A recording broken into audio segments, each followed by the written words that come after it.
लष्करी अधिकारी major general Anil Bam sir आपल्या सोबत आहेत। बाम सर, पुढारी न्यूज मध्ये आपलं स्वागत। एकीकडे आपण युद्धाची परिस्थिती बघतोय, अमेरिका इस्रायल कशा पद्धतीने इराणला बेचिराग करतायत हे आपण दिवसागणिक बघतो आणि तशामध्ये त्यांचा तेलाचा धंदा तेजीत आहे, याच्याकडे कसं बघायचं? इराण ही खूप मोठा ॲडव्हान्टेज घेतलाय। आपण पाहिलंय की पूर्ण हॉर्मुझ समुद्र दोन्ही बंद केली त्यांनी आणि त्याच्यानंतर जेव्हा पूर्ण जगामध्ये हाहाकार झाला आणि त्याच्यामुळे त्यांचं इकॉनॉमिक्स पूर्ण जगाचं पलटून गेलं, तेव्हा इराणनी ह्याचा फायदा घेऊन आपले ऑइल, आपले नॅचरल एनर्जी लेवल्स हे सगळे त्यांनी बाहेर विकले।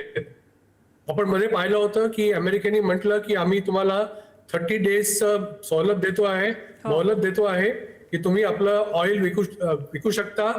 जे हाय सीज मध्ये तुमचे शिप्स आहेत त्यांना तुम्ही डिस्पॅच करू शकता।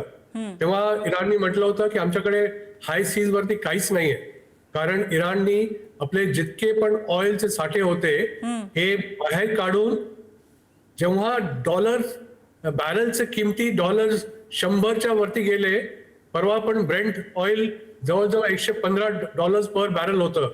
आपण पाहू शकतो की जेव्हा $100चं थ्रेशोल्ड पार करतो तर पूर्ण जगामध्ये किती नुकसान होतं आणि ह्याचा मोठा फायदा घेऊन इराणनी इकॉनॉमिकली आपल्याला खूप स्ट्रॉंग बनवलंय। मग थोडक्यात सर असं दिसतंय की इराण तयार होता या युद्धासाठी आणि कदाचित त्याच्यानंतरच ही ट्रम्पना उपरती आली असावी। त्यांनी त्यांचं जे अल्टिमेटम दिलेलं ते 5 दिवस पुढे ढकललेलं आहे, तर हा सकारात्मक संकेत म्हणायचा का? थोडा सकारात्मक म्हणता येईल, पण नोईंग ट्रम्प हा काय बोलतो, काय करतो आणि कधी काय त्याच्या डोक्यात येईल हे सांगता येत नाही।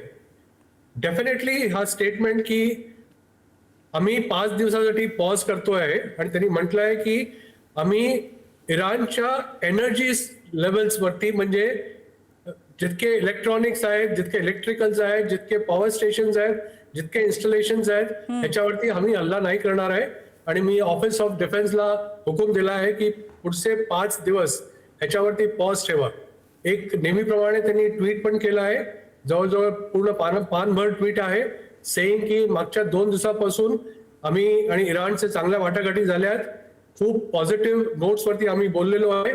त्याच्यामुळे मी इराणला आता एक मौका देतो आहे आणि आपण पाहू की कसं 5 दिवस पॉज केल्यानंतर हे पुढे येईल। धन्यवाद बाम सर, आपण दिलेल्या या सविस्तर माहितीबद्दल। पाहूया जगात आता याचे कसे पडसाद उमटत आहेत आणि हे दोन्ही देशांमधला संघर्ष थांबतोय का?